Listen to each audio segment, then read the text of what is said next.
Assalamualaikum warahmatullahi wabarakatuh. Nama Rifko Afiyah, NIM 2319095. Di sini saya akan menceritakan tentang buku resensi saya yang berjudul Assalamualaikum Beijing. Buku ini ditulis oleh Asma Nadia yang berjumlah 354 lembar dan diterbitkan oleh Nora Books. Awal kisah Dewa dan Asma adalah sepasang kekasih sejak duduk di pangku kuliah. Dan tinggal selangkah lagi mereka akan meneruskan ke jenjang pernikahan. Tetapi Dewa mengkhianati cinta Asma dan berselingkuh dengan Anita. Pada saat Asma dikhianati oleh Dewa, akhirnya Asma pergi ke Beijing untuk menenangkan pikirannya. Selama perjalanannya di kota Beijing, Asma bertemu dengan lelaki tampan yang bernama Sun Wen. Dan laki-laki tampan itu memperkenalkan dirinya dan menceritakan tentang Asima yang berasal dari Yunan. Sun Wen memanggil Asma dengan panggilan Asima karena mereka berdua memiliki wajah yang sama. Karena kebaikan hati Sun Wen, Asma pun membuka hatinya lagi untuk Sun Wen. Dewa pun menyusul ke Beijing dan Asma pun menceritakan sosok Sun Wen kepada sahabatnya Sekar. Cerita berlanjut pada Anita yang merebut Dewa dari Asma. Saat itu hujan turun deras yang membuat Dewa terpaksa mengantarkan Anita dan menginap di tempatnya. Lanjut pada Sun Wen dan Asma, mereka saling mencari tahu satu sama lain dan mereka pun akhirnya dipertemukan kembali. Sun Wen dan Asma menjalin pertemanan dan Asma pun mengajarkan Sun Wen tentang Islam dan pada saat itulah Sun Wen menjadi seorang mu'alaf.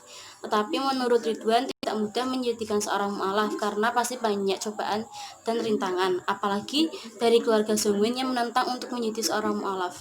Selanjutnya musibah menimpa Asma yang terkena penyakit TPS, yaitu penyakit yang berhubungan dengan pengentalan darah yang membuat dirinya hampir meninggal.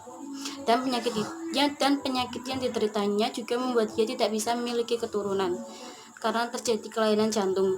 Penyakitnya semakin parah dan membuat Asma merasa sakit. Sun Wen yang mencintai Asma kembali mencari Asma.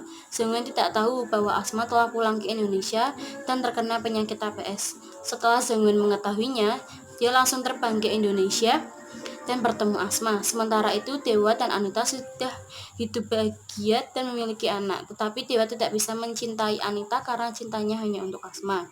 Kemudian jalinan cinta Asma dan Sun Wen berakhir pada pelaminan dan cerita legenda Asma yang telah diceritakan Sun Wen kepada Asma berujung kebahagiaan.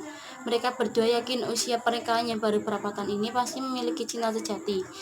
Maka kalimat terakhir yang diungkapkan keduanya adalah Siang yang artinya I miss you atau dalam bahasa Indonesia kangen. Lalu mereka saling menunggu sama yang lain.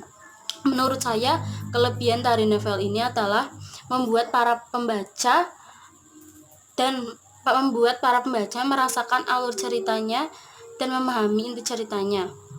Karangan novel Asma Nadia ini banyak memunculkan nilai-nilai agama dan nilai-nilai moral yang terdapat pada setiap babnya. Kelemahan dari novel ini adalah banyak kata yang diulang dari setiap babnya. Sekian resensi buku dari saya. Wassalamualaikum warahmatullahi wabarakatuh.